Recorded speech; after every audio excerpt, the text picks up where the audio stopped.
Alrighty, so got my ball valve here,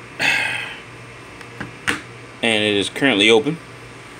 I have a float switch over here, which is connected to Gpio pin number 17, and that's the BCM numbering, not the board numbering. So that should correspond with IO 17 right there. The power on the other side, I believe, is connected to a 3-volt. Yeah, right here. I also have another float sensor here. That I'm testing on how it's going to be oriented and everything like that, and how I can actually work with the code for it to, do what I want it to when I need to do that. The difference is, like, for instance, if I flipped it over and the float drops with gravity, or drops down with gravity, and then so like it'll look like this, as opposed to when it's closed it looks like this. So when it floats down like this, which is what I really want for it to show that water levels are down or low, it gives off a different reading when you read the pin of whether it's 0 or 1, open or closed. So I think I have to actually flip it the other way, so the float will actually be up here. So for instance, if water drops below a certain level, it'll actually close the circuit, or it actually go to this level here. Can't say it's closed because some circuits are normally open, some sensors are normally open, normally closed. So you have to just kind of play around with that and figure out what it is. I mean, you can read the schematics as well, and sometimes it'll tell you, but not all from what I'm seeing. But in this case, I'm gonna have to flip the orientation to where the float floats up when it's at a certain water level, and as it goes down, it'll hit boom right here, and then that should throw off a different code, or should throw off a 0 or 1, or throw off its status, and work with the code that I have, because currently I have it where if it's a 1, which means it's low, then it should start filling up. So right now, with all of that being said, right now this ball valve is actually spitting out 1s when it's being read. Here is my code here. Hopefully you guys can read that. This will be at github.com/mjnshosting.com. So that's github.com/M as in Mary, J as in James, N as in Nancy, S as in Sam, hosting, like hosting a party.com.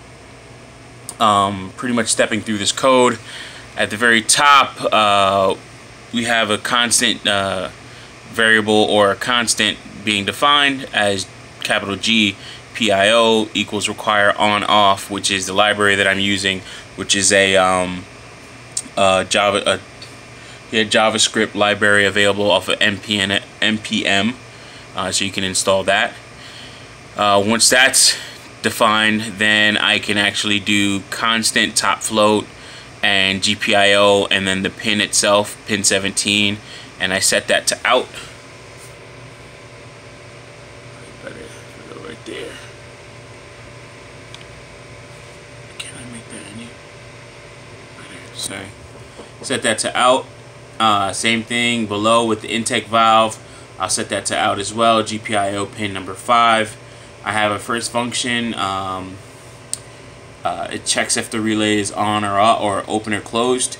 And if the relay is closed, which means that the circuit is providing power to whatever device, then I need to close that, or I need to open that to allow the valve, the motorized ball valve, or even the solenoid, to actually close itself and go to a closed state. This is important because with my code, it'll actually monitor, or this actually helps just in case something is the valve didn't close previously, which would be a whole nother disaster, because that means there's a whole bunch of water coming in and you have not stopped it. That would suck. And the only way you physically do that is just pull the plug, but that sucks if you're miles away and you're monitoring this. So that's kind of what we want to get into. So I'll get the logic a little bit better on that one. But essentially, check if valve is open, and then if it is open, close it. The problem with this is the constant that is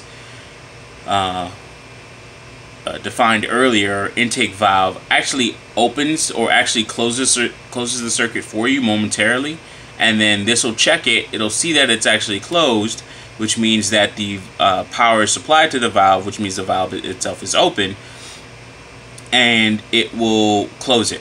So it kind of sucks. So you hear like, because it's actually opening and then closing or closing, but it is what it is on that, and I'll have to figure that out. I think it's just the way I'm defining these things using the on and off library, so I have a little bit more testing and a lot more reading to do. A lot of the things I do are a little bit quick and dirty, so I usually go back a little bit later and get it looking better. So function monitor water level.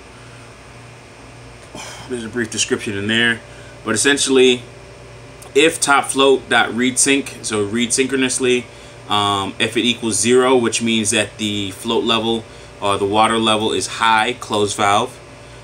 So then it'll do intakeValve.writeSync, and it'll actually say, hey, listen, close that relay, which is the 1, or the I believe that is high when you're talk about it in the sense of the relays.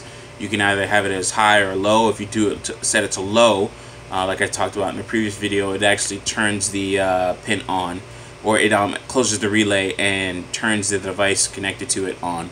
And then else water low, open valve, so keep it open, and it'll run through this. Run the code above, so ensure valve is closed first. We go through that. Set timeout, monitor water level. So it waits actually 6 seconds, because it's actually closing, or if it's actually, it has to close the valve takes about 5 seconds to close, and then we're giving it an extra second. So your usual motorized ball valves or valves of this size take about 5 seconds to open and close, or to actuate. So I'm giving it enough time plus an extra second just in case. Then run the function every half second to check the status of the float. So it actually looks at the float checks it, reads the status level of the float, or reads the status of the float, which is the topFloat.readSync. So it just goes through this actual function here, and it just runs that every 5 seconds. For instance, or every not 5 seconds, but every half a second. Yeah, 500 milliseconds.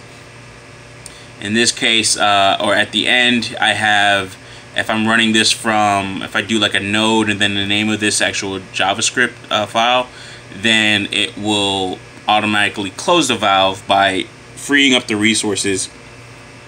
It'll close the valve, which is pretty much opening the relay. It's hard to keep track of open, close, high, low, and all this other stuff, and how it translates 0, 1. Because they have different states, or the states are read differently, as I understand it now. So intakeValve.unexport and topFloat.unexport freeze those pins up, so other things can use it. But honestly, it'll always be constantly monitoring this stuff while it has it. Okay, yeah, cool. So I have this code running in the running already through another terminal window. As you can see here, you really don't see the node process pop up. I was actually running it with a while loop, and then I converted it over to the JavaScript version of like sleep and, you know, timing, which is the setInterval, setTimeout, or setTimeout just waits and then executes, but setInterval executes at a certain interval, executes a function at a certain interval. So what I have now is setInterval, and it doesn't really take up any resources. When I had it in a while loop, it was like freezing, and it taking up 100% really of the processor on the Raspberry Pi. So this is a lot more efficient, and you really don't even see it on this table of processes here. So I'm sure it's on there, or it's just so low that it's not doing anything. But we'll go back to the screen here in a second. Now to our ball valve. So what we'll see here, I have everything hooked up. So if I go like this, it runs every half second, but it's pretty much instant. As soon as it goes up, closes the valve, goes down, opens the valve. So this means that water level is low, and I need to get it to a point where it makes this ball valve start to rise up, like so. Now it starts doing that at just about any point, or sooner than later, I should say.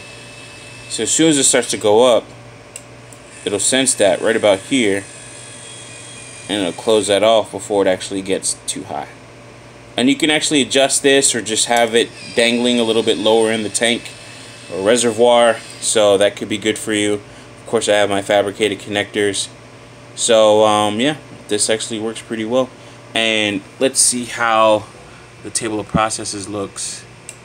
And we'll see it take up about 0.3% on the node process. Yeah, there you go. About 0.7 right now.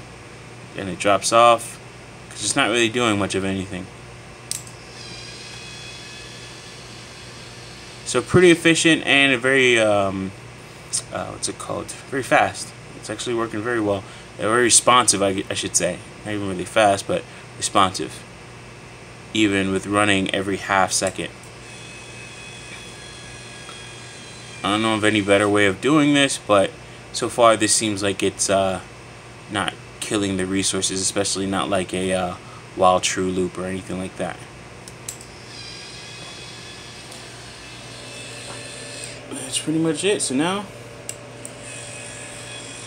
it's all controlled.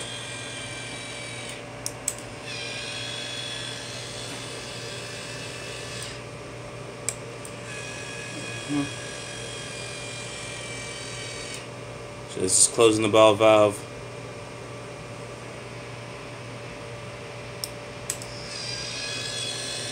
Opening.